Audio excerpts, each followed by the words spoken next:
Welcome to Oh, the wait a second. I'm Cerda. on standby. Oh, never mind. Hello.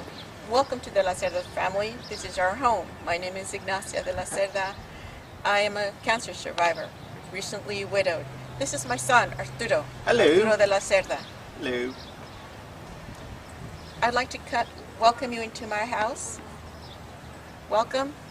Carry heaven on earth and earth on heaven, right here in my own home. We recently moved into this house. Previously, we were leaving and taking care of my elderly father, who's 93 years old, with dementia and other problems. As you can figure, at that age, not easy to get along. So we were thrown out.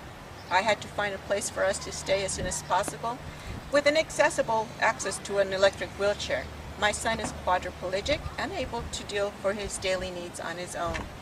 So I am his hands and whatever else I can assist him with. Recently, we purchased this home. Fast because we could not fit into an apartment or any apartment because of our physical needs. As you can see, the house is an old house. It's a 1941 home.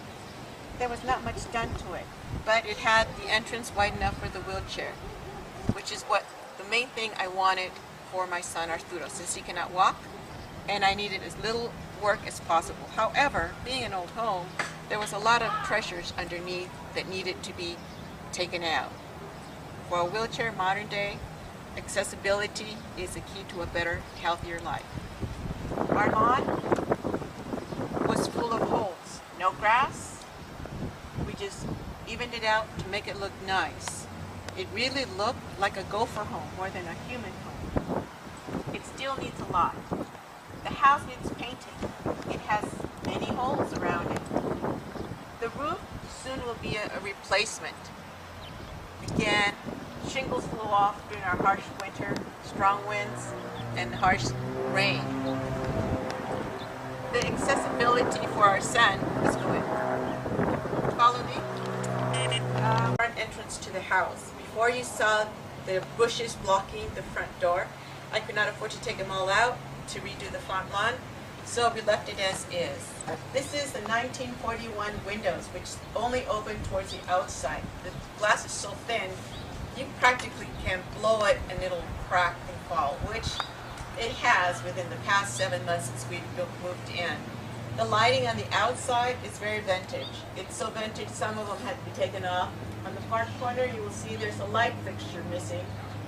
So old, it has to be rewired electrical. Otherwise, I have shortages just about every night if I turn on one light and forget to turn off another light. And I do have fluorescent light bulbs where I can put them in. Training, which was safe from going into the animal shelter. I am very humanitarian, and as well as I work with my community as much as I can. I work with my church with elementary students all the way through high school. Lately I've been working with high school kids in Sunday school. We're off on vacation right now till September, where we resume again our classes. This is our living room.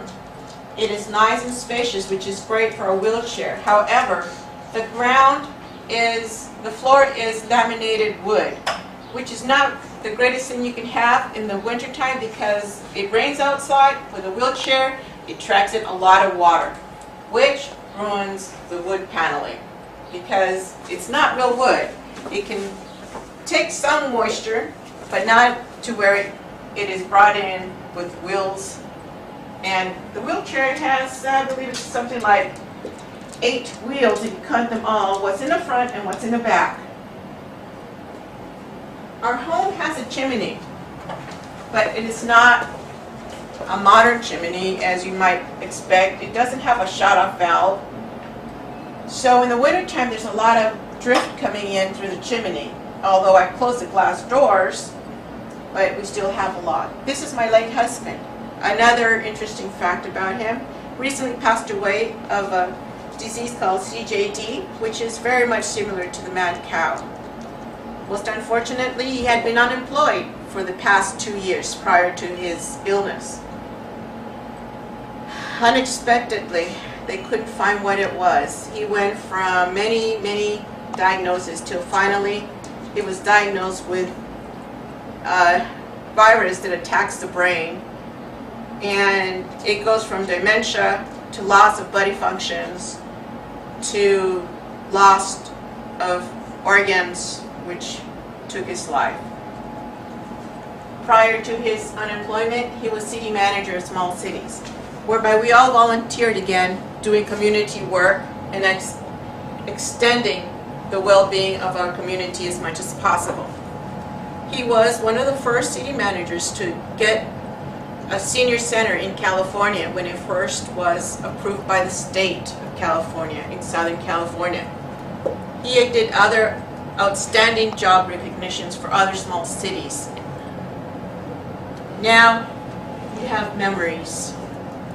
Most unfortunately, all of his earnings that he had put away for his retirement were used up to cover his medical expenses and funerals. Soon after his passing away, my mother passed away.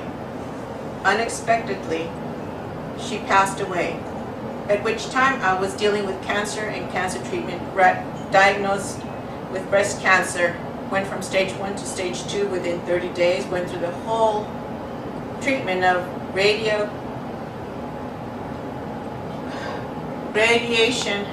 and chemotherapy, at which time also my father came down with heart problems. And since I was quote-unquote unemployed, I was the only one accessible to deal with their illnesses. At the same time dealing with my son's needs. He is the youngest. At the time of the death of my husband, I had 2 teenagers in high school. Again, dealing with cancer, 2 teenagers in high school, parents' illnesses, it took a drag on my health. Thank God, I'm somewhat over it, but I'm still under treatment. Cancer, you can go in remission, but you're never cancer-free because you never know when it's coming back. It is 70% of the times you will come back within 10 years. If you're lucky, you can live 40 to 50 years. Cancer never goes away. We all have it, but it comes and affects us more often than we think. And you never know until sometimes it's way in advance. The curtains that I use in my living room are just to cover and keep a little privacy. They're not good enough to maintain the temperature steady in the house. This is our main room. This is where we are. This is the entrance. We have another room over here on this section of the house, but it was not constructed efficiently. Again, windows, good lighting, but it's very cold because this is where all the wind from the ocean hits first. You have big windows that require a lot of heating when it gets cold. So somehow I need to insulate the whole house so that I can use fully of all its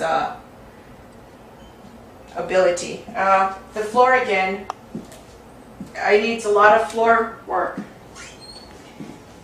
On the edges, the wood is coming apart. There's a lot of little edges where bugs can go into and hibernate and come back up. The walls have big spaces on the doorways.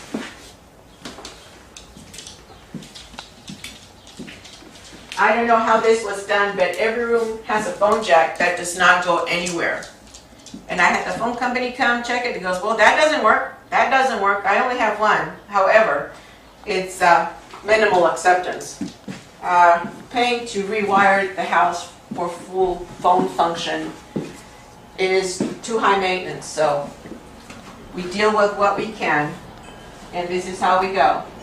Over here we have the dining room. Again, the floors are not even. There's little high edges here and there, which if my son was to use a manual chair, he would be getting stuck. Every 2 feet he would get stuck to turn. So therefore he has no alternative than to use his wheelchair everywhere around the house. Again, big windows, good lighting. But if you think about it, in the wintertime it gets very cold. I have nothing to hold the heat from one room to the other. So heating becomes very expensive here.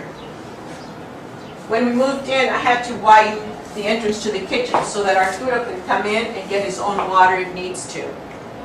But it's still so narrow, he has a hard time maneuvering in and out. Getting to the sink, it's a very narrow